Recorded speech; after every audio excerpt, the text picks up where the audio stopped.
Salam, hər vaxtınız xeyir olsun əziz xanımlar. Bugünkü mövzumuz, növbəti mövzumuz oyunlar.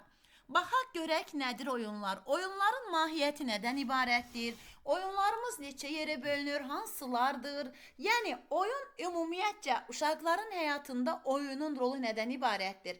Əziz xanımlar, oyunlar barəsində testlərimizdə də suallar verilir. Bundan əlavə oyunlar haqqında müsahibədə daha çox sual verilir. Ona görə də bu mövzumuza daha diqqətlə yanaşaq və belə bir sual verilə bilir ki, müsahibədə oyunun uşağın həyatında rolu nədən ibarətdir? Baxın, oyunların uşaqların həyatında rolu nədən ibarətdir? Onlar başlıca tərbiyəvi, oyun uşaqlar üçün başlıca tərbiyəvi vasitədir. Oyun uşaqlarda ətraf aləm haqqında anlayışları inkişaf etdirir.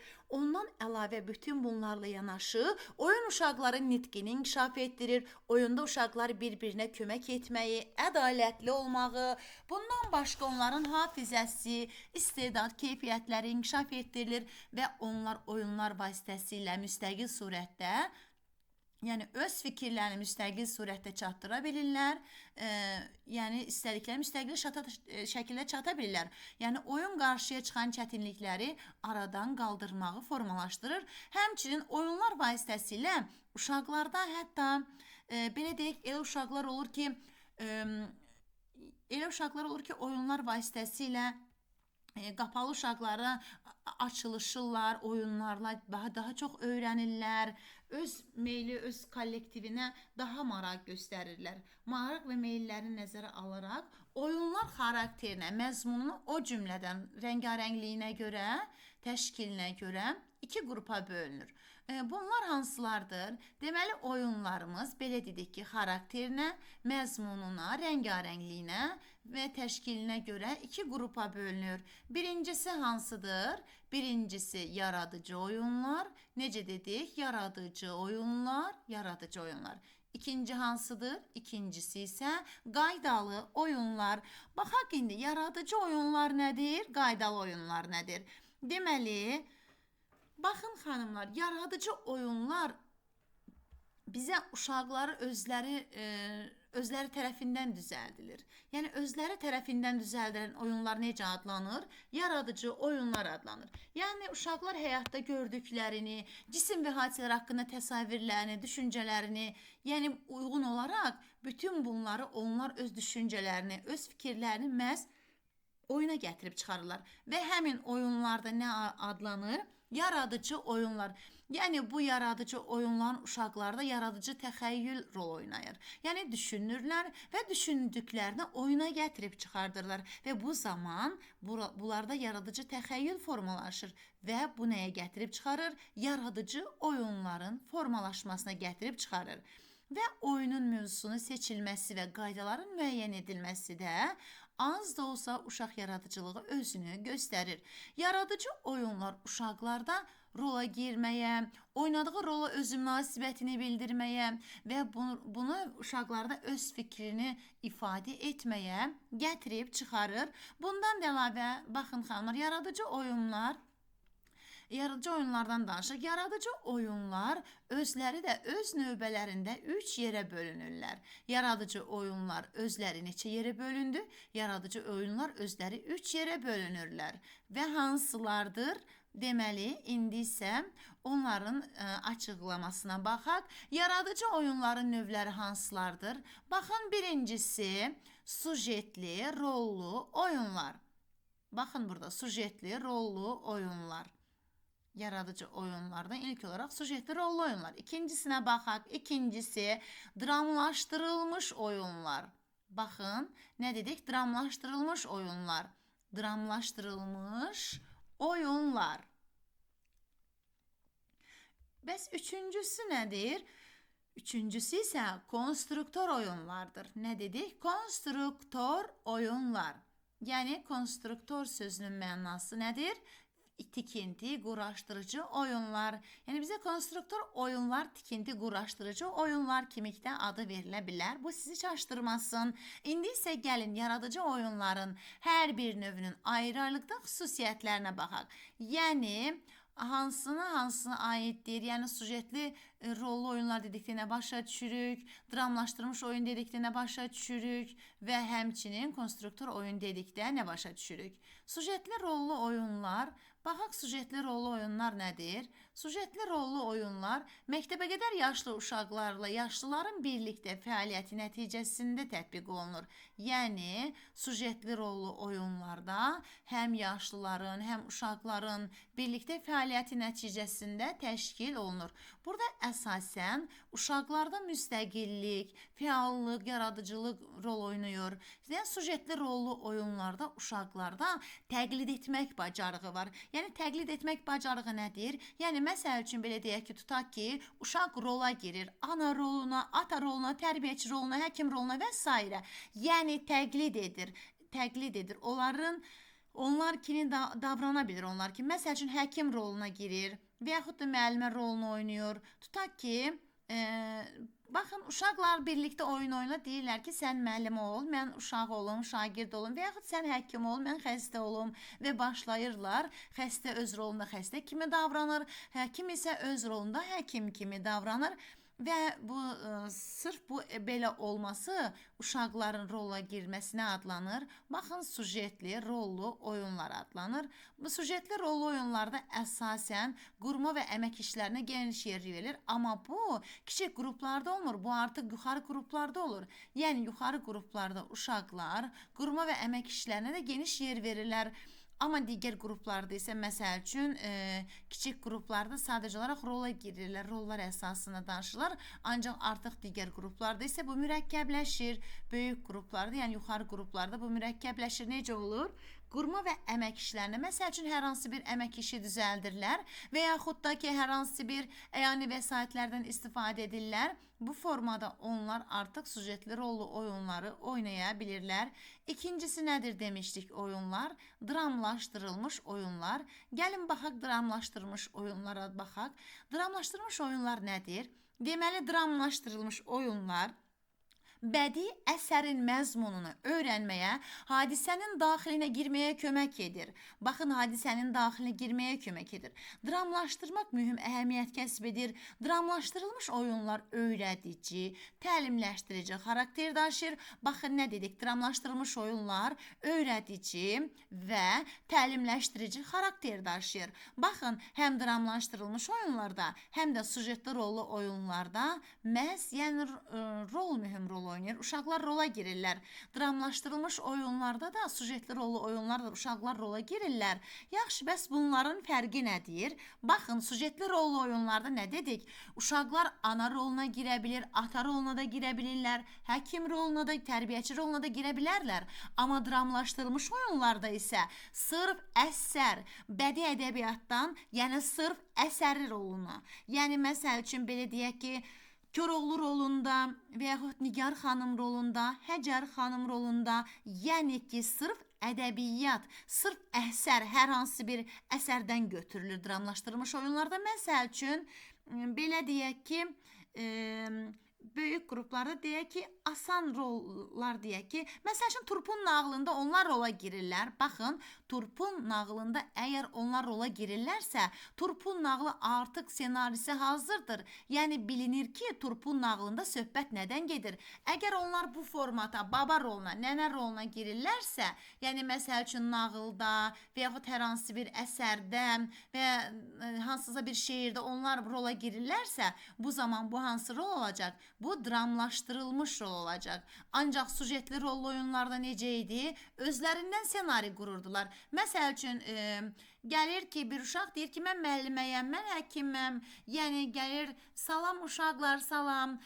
Biz uşaq vaxtımızda da oynayardıq bunları. Yəni, heç kimin roluna girmir. Sadəcə olaraq özünü müəllimə kimi aparır, həkim kimi aparır, həkimin müəllimənin rolunu gedir. Ancaq dramlaşdırılmış oyunlarda isə sırf əsərin məzmunu əsasında rola girməkdir. Yəni, hər hansı bir yazılmış əsərin senarisi qurulmuş nağılın əsərin roluna girirlər. Üçüncüsü isə baxaq, üçüncüsü isə konstruktor oyunlardır. Baxaq, konstruktor oyunlar nədir? Konstruktor oyunlar isə deməli, həm də quraşdırıcı oyunlar adlanır, konstruktor oyunlar, həm də quraşdırıcı oyunlar adlanır. Yəni tikinti, quraşdırıcı oyunlar. Burada taxta, kublar və legoların istifadəsi ilə oyuncaq maşınlar üçün qarajların tikintisində müxtəlif konstruksiyaların yaradılmasına misal göstərə bilərik. Bundan başqa kubiklərdən binalar, ev, müxtəlif binaların yığılması, üst-üstə qoyulub yığılan oyuncaqlar olur. Hər evdə demək olar ki, uşaqlarda var bu kublar. Yəni üst-üstə qoyub nəyisə düzəldirlərsə, bina düzəldirlər, nəsə hər hansı bir ev düzəldirlərsə və bunlar necə adlanır? Bunlar konstruktor oyunlar adlanır. Həmçinin tikinti, quraşdırıcı oyunlar. Harda görsəniz ki, legolardır, kublardır, kubiklərdən bina evlərdir, yığılmasıdır. Bu nə adlanır? Bu adlanacaq konstruktor oyunlar adlanacaq. Deməli bu dediyimiz nədir? Sujetli rollu oyunlar, dramlaşdırılmış oyunlar, konstruktor oyunlar, bunların hər üçü hansı oyun növünə aiddir? Hər üçü yaradıcı oyun növünə aiddir. Yaradıcı oyun oyunun hansı növüdür? Yəni demişdik ki, xarakterinə, məzmununa, rəngarəngliyinə və təşkilinə görə iki qrupa bölünür. Yaradıcı oyunlar və qaydalı oyunlar. Yaradıcı oyunlar özləri öz növbəsində 3 qrupa bölünür. Sujetli rollu oyunlar, dramlaşdırılmış oyunlar, o cümlədən konstruktor, tikinti, quraşdırıcı oyunlar. İndi isə gəlirik, baxın, yaradıcı oyunlar bu qədər. Yaradıcı oyunlardan danışdıq. İndi isə gələk qaydalı oyunlara. Bəs yaxşı, qaydalı oyunlar özləri nədir? Qaydalı oyunlar necə oyunlardır? Qaydalı oyunlar özləri neçə yerə bölünür və onların mahiyyəti nədən ibarətdir? Bunlardan danışaq. Qaydalı oyunlar uşaq həyatına yaşlılar tərəfindən gətirilir. Yəni qaydalı oyunlar necə dedik? Yaşlılar tərəfindən gətirilən oyunlardır. Yəni artıq var. Burada bir qayda, qanun var. Və qaçma, tutma, gizlənpac, əl salma, yaylık salma, belə oyunlar var ki, bunlar necə oyun adlanır? Əlbəttə ki, bunlar adlanır qaydalı oyunlar. Yəni qaydalı oyunlarda uşaqların hərəkətlərini inkişaf etdirilməsi, yəni təbiətə, ətraf hadisələrin yaxınlığını təmin edir qaydalı oyunlar.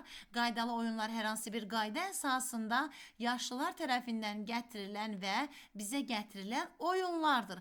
Qaydalı oyunlar dedik ki, özləri iki yerə bölünür. Hansılardır? Birincisi mütəhərrik oyunlardır. Mütəhərrik oyunlar. İkincisi isə didaktik oyunlar. Baxaq indi mütəhərrik nədir, didaktik nədir? Bunların bir-birindən fərqli nədən ibarətdir və hər birinin mahiyyəti nədir? Mütəhərrik oyunlar dedikdə, baxın xanımlar, mütəhərrik oyunlar dedikdə, burada ilk növbədə açar sözümüz nə olacaq? Burada hərəkətlilik olacaq. Harda hərəkətlilik görsəz, harda hərəkətli oyunlar görsəz, yəni qaçmadır, qaçıb yoldaşına çatmaqdır, qaçıb onu təsvir etməkdir, yəni sürücü kimi çıxış etmək, hamısı nəyə aiddir? Mütəhərrik oyunlara aiddir.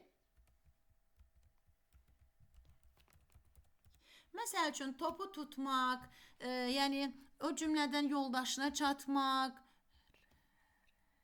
Bunlar hamısı mütəhərrik oyunlardır. Mütəhərrik oyunlarda fiziki, əqli və mənəvi tərbiyədə fiziki, əqli və yüksək əhəmiyyət kəsb edir. Bu oyunlarda əsasən düşüncə və hərəkət bir-biri ilə bağlıdır. Yəni düşünürlər və daha sonra isə hərəkət edirlər. Deməli orta qrupda mütəhərrik oyunlar, deməli kiçik qruplarda düzdür. Belə oynayırlar, qaçma, tutma, qızlampaçdır, belə özləri üçün oynayırlar.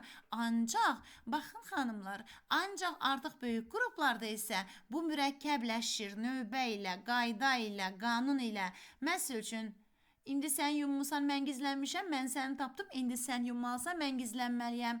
Yəni belə düzgün şəkildə, qaydalı şəkildə oynayırlar. Və burada əsasən tərbiyəçinin təşkil etdiyi hər bir oyunun məzmunu, sujetin mahiyyəti uşaqlara düşəcəkləri tərzdə çatdırılır. Yəni tərbiyəçinin rolu burada nədir? Həmin oyunun məzmununu uşaqlara başa düşəcəyi tərzdə çatdırmaqdır. Deməli, nə oldu mütəhərrik oyunlar? Qaydalı oyunların bir növüdür və mütəhərrik oyunlarda əsas hərəkətlilik mühüm rol oynayır. Yenə də deyirəm, topu atmaq, tutmaq, qaçmaq, yürüyüb yoldaşına çatmaq, avtomaşının hərəkəti təsvir etmək, bunlar hər birisi hərəkət tələb edən oyunlar qarşımıza çıxarsa, nəyi seçirik? Burada mütəhərrik oyunları seçirik. Mütəhərrik oyunlar nəyi inkişaf etdirir? Fiziki, əqli və mənəvi inkişaf etdirir, formalaşdırır. İndi isə gəldik qaydalı oyunların ikinci növü olan hansı oyunlara? Didaktik oyunlara. Baxaq didaktik oyunlar bəs nədir? Bəs didaktik oyunların mahiyyəti nədən ibarətdir? İndi isə onlardan ətraflı izahına baxaq. Didaktik oyunlar yüksək tərbiyəvi öyrədici xüsusiyyətə malik olur. Didaktik oyun uşaqların zehni inkişaf etdirən üsullardan biridir. Baxın, bu bir növ idrak inkişaf sahəmizdən irəli gəlir. Yəni, düşünürəm, didaktik yollar başlıca xüsusiyyət budur. Budur ki, yəni onlar düşünərək, yəni öyrədici xüsusiyyətləri özündə formalaşdırır, zehni inkişaf etdirirlər və qaydanı həyata keçirilməsi, oyunun məzmununu həyata keçirilməsidir. Baxın, didaktik oyunların əhəmiyyəti nədən ibarətdir? Didaktik oyunların əhəmiyyəti ondan ibarətdir ki, onlar oyunlarda ətrafdakılar haqqında təsəvvürlər dəqiqləşdirirlər, möhkəmləndirirlər, o cümlədən genişləndirirlər və uşaq əşyaların rəngi haqqında təsəvvürə yiyələnir və oyun zamanı eyni rəngli əşyaları bir yerə toplayır və onlar rəngli xüsusiyyətlərini tapır. Bu zaman onların rəng haqqında təsəvvürləri nə olur? Genişlənir. Yəni, didaktik oyunlar bir növ idrakla əlaqəlidir, yəni zehinlə əlaqəlidir. Məsəl üçün, mən müxtəlif rənglərdə oyuncaqlar göstərirəm və deyirəm ki, əlavə bir boşda qabda deyirəm ki, eyni rəngdən olan oyuncaqları bu qaba yığ. Yəni, məsəl üçün, qırmızı rəngdə olan oyuncaqları bu qaba yığ, yaşlı rəngdə olanları bura yığ. Onları seçib, tapıb həmən qaba yerləşdirilməsi hansı oyunun xüsusiyyətidir? Didaktik oyunun xüsusiyyətidir. Və bu zaman uşaqlara nə inkişaf etdirilir? Rəng haqqında təsəvvürləri genişləndirir. Və ikinci əhəmiyyəti nədir? Hər bir didaktik oyuna təfəkkür, nitq inkişaf edir. Əqli fəaliyyət formalaşır. Didaktik oyunlarda uşaqlarda fikir mərkəzləşdirilir, öz diqqətini, qavrayışını, hafizəsini işə sala bilirlər və bununla da əqli nəticəyə gələ bilirlər, fikir yürüdə bilirlər və yəni onlar özlərini bildiklərini söz ilə ifadə etməyi bacarırlar. Yəni didaktik oyunlar bizdən bunu tələb edir. Bundan başqa didaktik oyunların əhəmiyyəti nədən ibarətdir? Didaktik oyunlar əxlaq tərbiyəsi vasitəsilə bu oyun uşaqlarda dözümlülük, intizam qaydalarına ciddi riayət etmək, düzlük, doğruçuluq, vətənə dərin məhəbbət, yoldaşlıq, səmimiyyət və s. kimi əxlaqi keyfiyyətləri formalaşdırır. Tərbiyəçi didaktik oyun zamanı uşaqların əqli və əxlaqi cəhətdən formalaşması üçün faydalı terminlər verməli, oyunda didaktikliyi əyləncəliklə birləşdirməlidir. Yəni didaktik oyunlar həmçinin zihin tələb edir, yəni yorğunluq tələb edən oyundur. Məsəl üçün düşünməlidir, tapmalıdır, hansı rənglər harda yerləşdirilməlidir və yaxud onlar öz diqqəti, hafizəsini işə salmalıdır və burada əsasən yorğunluq tələb edir. Ona görə də həmçinin didaktik oyunları həmçinin biz əyləncə ilə birləşdirməliyik. Baxın, didaktik oyunlar da öz növbələrində nə dedik? Əvvəldən başlayırıq. Didaktik oyunlar da xarakterinə, məzmununa, rəngarəngliyinə və təşkilinə görə iki qrupa bölünürdü. Yaradıcı oyunlar, qaydalı oyunlar. Yaradıcı oyunlar özləri 3 yerə bölünürdü. Sujetli rollu oyunlar, dramlaşdırılmış oyunlar, konstruktor oyunlar. Deməli, sujetli rollu oyunlar heç bir növə bölünmür. Dramlaşdırılmış oyunların növləri yoxdur. Konstruktor oyunların növləri yoxdur. Qaydalı oyunlar özləri 2 yerə bölünürdü. Mütəhərrik oyunlar, bir də didaktik oyunlar. Mütəhərrik oyunların heç bir növü yoxdur. Ancaq didaktik oyunların özlərinin 3 növü var. Yəni didaktik oyunlar 3 qrupa bölünür. Oyuncaqlarla oyun, oyuncaqlarla oyun. İkinci, stol üstü çap oyunları. Deməli, bu nəyin növləridir? Bu, əlbəttə ki, didaktik oyunların növləridir. Stol üstü çap oyunları və üçüncü, şifahi oyunlar. Deməli, nə dedik? Oyuncaqlarla oyunlar, stol üstü çap oyunları və həmçinin şifahi oyunlar bildik birlikdə. Hər üçü nəyin növləridir? Hansı oyunun növləridir? Didaktik oyunların növləridir. İndi isə gələk bunların hər birisinin açılışına. Oyuncaqlarla oyun nədir? Deməli, oyuncaqlarla oyun dedikdə, oyunlar dedikdə, baxın, əlbəttə ki, bilirik ki, oyunun əsas hissəsini oyuncaqlar təşkil edir və uşaqlar oyuncaqlar vasitəsilə əşyaları daha yaxşı öyrənməyə çalışırlar. Deməli, oyuncaqlar uşaqların tərbiyəsində mühüm rol oynayır. Bundan da əlavə, deməli, oyuncaqlarla oyunların növləri, mahiyyəti nədən ibarətdir? Deməli, oyuncaqlar uşaqların tərbiyəsində mühüm rol oynayır. Uşaq oyuncaqla müxtəlif təcrübələr əldə edir. Uşaq oyuncaq vasitəsilə əşyaların xassələrini yaxından tanış olurlar. Hər bir oyuncaq və yaxud da əşyaları, insan və heyvanları əks etdirən oyuncaqların köməyi ilə, valideynlər və tərbiyəçilərin köməyi ilə uşaqların görüş dairəsi genişlənir. Onların təfəkkür və təxəyyülü inkişaf etdirilir. Həmçinin oyuncaqlarla istifadə müddətliyinə görə də bir sıra növləri vardır. Yəni, oyuncaqlar öz istifadə müxtəlifliyinə görə bir sıra növlər var. Məsəl üçün, elə oyuncaqlar var ki, sujetli, obrazlı oyuncaqlardır. Yəni, adamları, heyvanları əks etdirir. Elə oyuncaqlar var ki, tikinti materiallarıdır, idman materiallarıdır.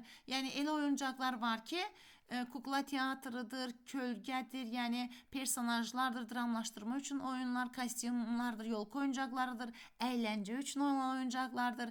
Yəni oyuncaqların özləri də, məsəl üçün, elə oyuncaqlar vardır ki, musiqi səslənir oyunlarda, kompüter oyuncaqları və bütün bunların hamısı nəyə aiddir?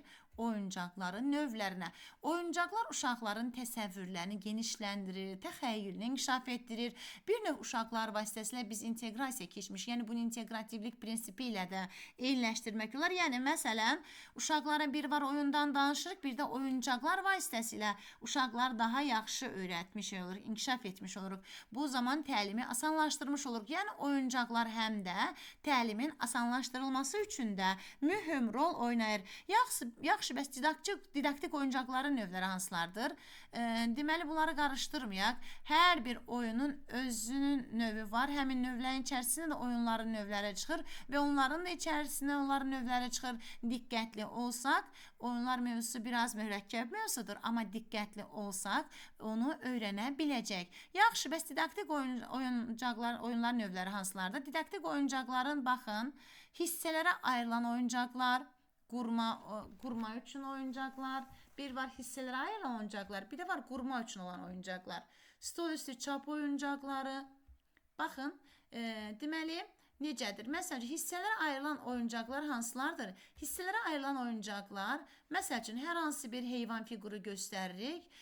Məsəl üçün, hissələrə bölünür. Onları tələb edirik ki, bizə hissələri elə düzgün şəkildə formalaşdırın, elə düzəldin ki, həmin heyvan fotosu şəkli alınsın. Bu hissələrə ayrılan oyuncaqlardır. Qurma üçün olan oyuncaqlar isə yenə dedik ki, üst-üstə qoyulan oyuncaqlardır. Üst-üstə qoyulur, ev düzəldirik və yaxud da hər hansı bir fiqurdur, müxtəlif fiqurlardır, bunların hazırlaşdırılmasıdır. Və stol üstü çap oyunları isə, artıq stol üstü çap oyunları isə stol üstü didaktik oyunların növlərindən biridir ki, bu zaman didaktik, yəni zehin tələb edir, yəni düşüncə əsasında onların düzəldilməsinə gətirib çıxardır və bir də var ki, şifahi oyunlarımız vardır ki, şifahi oyunlarımız da əsasən də dinləməyə verilən sual sürətlə cavab tapa bilirsə, məsəl üçün, onlar öz fikirlərini aydın şəkildə ifadə edə bilirlərsə və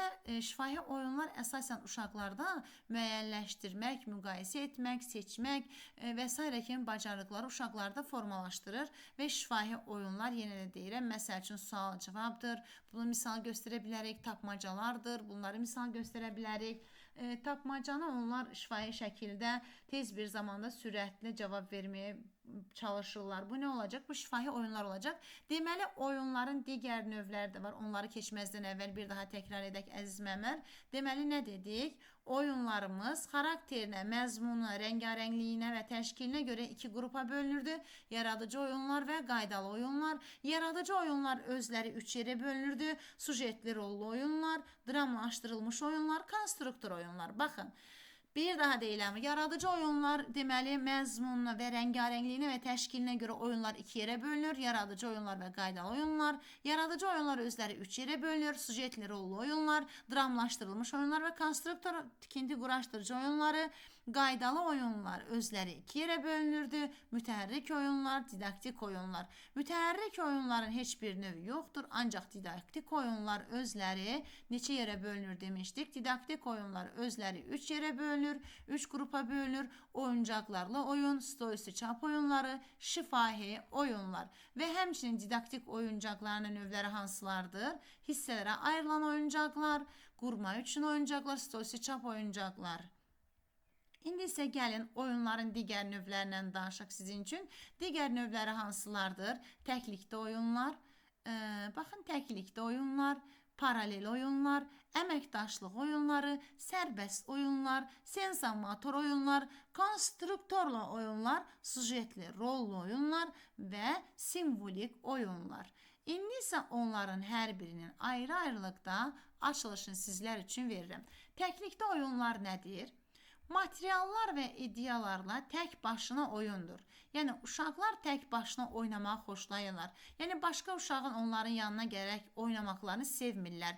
Tək başına oynamağı sevirlər. Bu ən çox 0-2 yaşlı uşaqlarda müşahidə olunur və əşyaları tutmaq, ağzına salmaq, zəngin səsinə qulaq asmaq oyun üçün oyundur. Bu dövrdə burada göz oxşayan oyuncaqlar onun diqqətini çəkir. Adətən ətraf aləmdəki oyuncaqlarla tək başına oynayan uşaqlar bu dövr üçün yəni oyuncaq paylaşımı olmur. Yəni bir sözlə onlar tək oynamağı xoşlayırlar. Hardakı görsəz ki, tək başına oynayır, yəni digər uşaqların oyun oynamasını sevmir və yalnız tək başına oynayır, oyunlardan onun marağı var, tək başına oynayır. Bu zaman hansını götürük? Təklikdə oyunları götürük. Bəs yaxşı, paralel oyunlar nədir? Paralel artıq 2-4 yaşlı uşaqlar üçün xarakterikdir və paralel oyunlarda əsasən uşaqlarda eyni mühitdə oyuncaqlar oynayır və istifadə edir. Lakin birlikdə oynamırlar. Bir-birindən asılı olmayaraq oynamağa davam edirlər və paralel oyunda uşaqlar çox asosial əlaqəyə maliklər, lakin oyuncaq istənmək, fikirlərini ifadə etmək kimi hallarda bir-biri ilə çox az əlaqə saxlaya bilirlər. Demək olar ki, bir-birlərinə diqqət yetirirlər, hətta bir-birlərinin hərəkətlərini kopyalayırlar. Buna baxmayaraq onlar birlikdə bu oyunu oynamırlar. Sadəcə olaraq, məsəl üçün belə deyək, bir otaqdadırlar, lakin bir otaqda olmaqlarına baxmayaraq onlar birlikdə oynamırlar. Məsəl üçün bir-birinin yanındadır, digər tərəfdədir, sağdadır, soldadır. Yəni bu zaman onlar bir-birinə fikir də ala bilirlər, özləri istədikləri vaxt bir-birindən fikir ala bilərlər, bir-birinə yəni üst simalarına fikir verirlər, amma eyni zamanda bu oyun növünü sosial cəhətdən yetişməmiş fərdi oyun növündən, uşaqların sosial cəhətdən yəni əməkdaşlıq oyun növünə keçid kimi də qiymətləndirmək olar. Yəni uşaqların sosial cəhətdən daha yetkin olduğu bir dövrdən əməkdaşlıq oyun növünə keçid kimi də götürmək olar. Əməkdaşlıq oyun növünə baxaq. Artıq bunu necə başa düşə bilərik? Təklikdə oyunlarda tək başına oynayır. Paralel oyunlarda isə yan-yana oynayırlar. Ancaq onlar bir-biri ilə oynamırlar. Sadəcə olaraq eyni oyuncaqla müxtəlif oyunlar oynayırlar. Yəni eyni oyuncaqla oynayırlar, yəni müxtəlif oyunlar oynayırlar. Ancaq az sosial da olsa, biraz da olsa münasibətdə olurlar. Sosiallaşma az da olsa gedir. Ancaq təklikdə oyunlarda ümumiyyətlə tək olurlar və paralel oyunlarda az da olsa sosiallaşma gedir. Əməkdaşlıq oyunlarında isə artıq onlar qarşıya qoyulan problemi birlikdə həll etməyə çalışırlar. Artıq əməkdaşlıq oyunda əməkdaşlıq var. Uşaqlar bir qrupda oynayırlar, bir-birlə qarşılıqlı əlaqədə olurlar, bir-birinin ideyalarından faydalanırlar, oyun materialları mübadiləsi apara bilirlər və bu da əməkdaşlıq oyunları da 3-4 yaşlı uşaqlar üçün xarakterikdir. Bəs sərbəst oyunlar nədir? Sərbəst oyunlarda təklikdə oyunlarda kimi tək başına yaşlıları ilə oyundur. Lakin sərbəst oyunların təklikdə oyunlardan fərqi bundan ibarətdir ki, onlar özlərin ehtiyacı olduqda və onlar üçün kömək lazım olduqda müraciət edirlər böyüklərə. Yəni böyüklərin dəstəyini onlar istədikləri zaman istəyirlər, dəstək istəyirlər. Yaxşı, bəs sensomotor oyun nədir? Sensomotor oyunlar isə müxtəlif materialların hazırlanmış oyuncaqların köməyi ilə suyu və qumu qarışdıraraq müxtəlif formalar hazırlamaqla həm lamisi üzvlərini, həm də fiziki hərəkətlərinin istifadəsi ilə əşyaların, obyektlərin xüsusiyyətlərini öyrənilməsidir. Yəni sensomotor oyunlar, belə deyək, lamisi üzvlərin köməyi ilə belə bir misal gətirək ki, sizlər üçün, məsəl üçün, üçbucağı bir tərəfə qoyuruq və dairəni bir tərəfə qoyuruq. Daha sonra isə onların hər ikisini qarışdıraraq uşaqlara deyirik, uşaqlar, indi onların gözlərini bağlayırıq və onlara deyirik ki, hiss və duyğuları ilə onlara deyirik ki, dairələri bir yığın, üç bucaqları bir yığın. Onlar əlləri ilə dairələri tapırlar, bir yerə yığırlar və üç bucaqları isə taparaq başqa bir yerə yığırlar. Bu nə adlandırıldı? Sensomotor oyunlar. Bəs yaxşı, konstruktorla oyunlar nədir? Biz demişdik, konstruktorla oyunları biz demişdik, nə idi bu? Taxta kubların və legoların istifadəsi ilə oyuncaq maşınlar üçün qarajların tikintisində müxtəlif konstruksiyalardan yaradılmasıdır. Yəni sujetli rollu oyunlardan da danışmışdıq. Sujetli rollu oyunlarda da ana, ata və yaxud da ki həkim, tərbiyəçi və yaxud da ki mağazada satıcı kimi obrazlar yarada bilirlər və həmçinin insanlar heyvanlara imitasiyası və təsiri müvafiq dil və jestlərdə nə edirlər? İstifadə edirlər. Yaxşısı, simvolik oyunlar nədir? Simvolik oyunlar isə simvolik və xəyali olaraq konkret əşya və obyekt, hərəkət və hadisələrin təsvir olunması, baxın, deməli təsvir olunması nə adlanırdı? Simvolik oyunlar adlandırılır. Simvolik oyunlar əsasən təxminən belə deyək ki, 2 yaş yarım, 3 yaşlı uşaqlarda xəyali oyunlar oynamağa başlayırlar. Yəni simvolik oyunlar əsasən 2 yaş yarım, 3 yaşlı uşaqlara daha çox formalaşmışdır. Yəni həmçinin uşağın xəyali oyunlar oynaya bilməsi onun həm əqli, o cümlədən emosional cəhətdən müəyyən inkişaf səviyyəsinə çatdığını göstərir. Xəyali oyun uşaqlara müxtəlif xarakterləri, fərdi cinsləri qəbul etməyə, fərqləri başa düşməyə, sosial bacarıqları inkişaf etdirməyə imkan verir. Oyun məşğələlər uşağın düzgün və ahəngdar inkişafına kömək edir. Oyun, belə deyək ki, oyun məşğələləri uşağın böyükləri nitqinin anlamasına, ətrafa bələdləşməsinə nə edir? Kömək edir. Yaxşı, bəs təlimin səmərəli təşkili üçün tərbiyəçi müəllim nələri bacarmalıdır və bunları gəlin sadalayaq. İlk öncə hər bir fəaliyyətdə uşaqlarla birgə iştirak etməsi, yəni bu oyunlar zamanı müəllim nəyi bacarmalıdır? İlk öncə birgə iştirak etməyi bacarmalı, çalışmalı. Uşaqlarla təklikdə oyunda deyil, əməkdaşlıq oyunlarından, o cümlədən paralel oyunlardan istifadə edərək oynamasını təşkil etməlidir və qrup otağı və materiallar estetikliyini təmin etməlidir. Uşaqların inkişafını və təlimini irəliləyişi düzəltməlidir və təlim və təcrübə əsasında uşaqlara kömək etməlidir. Təqdim edilən iş vasitələri ilə öz dilini uşaqlara kömək etməlidir. O cümlədən layihələr barədə uşaqları və valideynlərlə dialoq aparmalıdır və mütləq nə etməlidir? Valideynlərlə əməkdaşlıq etməlidir. Belə əziz müəllimlər, oyunlar mövzumuz bu qədər. Bir daha təkrar edirəm. Baxın, oyunlar mövzusuna diqqətli olun. Oyunlar mövzusunda həm əzbər var, həm başa düşməlisiniz, həm əzbər etməlisiniz. Bunlar sizin üçün həm inkişaf sahələri mövzusu var, həm də oyunlar mövzusu var. Deyə bilərəm ki, bu imtahanda mütləq şəkildə bunlardan ətraflı şəkildə suallar düşür. Həm inkişaf sahələri, həm də oyunlarda imtahanda mütləq şəkildə 100%-dən 70%-ni bunlardan təşkil edirlər.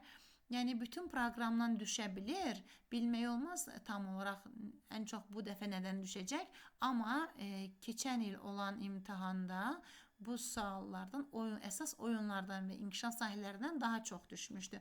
Ona görə də oyunlar mövzusuna diqqətli olun. Bir daha təkrar edək, oyunlar xarakterinə və neçə yerə bölünürdü? Məzmunu və rəngarəngliyinə, o cümlədən təşkilinə görə 2 yerə bölünürdü. Yaradıcı oyunlar və qaydalı oyunlar. Yaradıcı oyunlar, necə dedik ki, yaradıcı oyunlar uşaqların özləri tərəfindən yaradılan oyunlardır. Onlar da 3 yerə bölünür. Sujetli rollu oyunlar, dramlaşdırılmış oyunlar, konstruktor oyunlar və ikinci növ olan qaydalı oyunlar isə iki yerə bölünür demişdik. Mütəhərrik oyunlar, didaktik oyunlar və mütəhərrik oyunların növləri yoxdur. Lakin didaktik oyunlar özləri 3 yerə bölünürdü. Oyuncaqlarla oyun, stoisi çap oyunları, şifahi oyunlar. Və oyuncaqlarla oyun dedik ki, hansı oyuncaqlardır? Bunlara da baxaq. Didaktik oyuncaqların aşağıdakı növləri var demişdik. Hansı növləri var demişdik? Diqqət yetirək, hissələri ayrılan oyuncaqlardır, qurma üçün oyuncaqlardır, stoisi çap oyuncaqlardır. O cümlədən digərləri isə hansılardır? Şifahi oyunlar, təklikdə oyunlar, paralel oyunlar, o cümlədən simvolik, konstruktorla sujetli rollu oyunlar, əməkdaşlıq, sensomotor və sərbəst oyunlar. Oyunlar mövzumuz bu qədər əziz müəllimlər. Səsi dinləyin, video izaha baxın və materialı oxuyun. Ümidvaram ki, daha yaxşı öyrənə biləcəksiniz.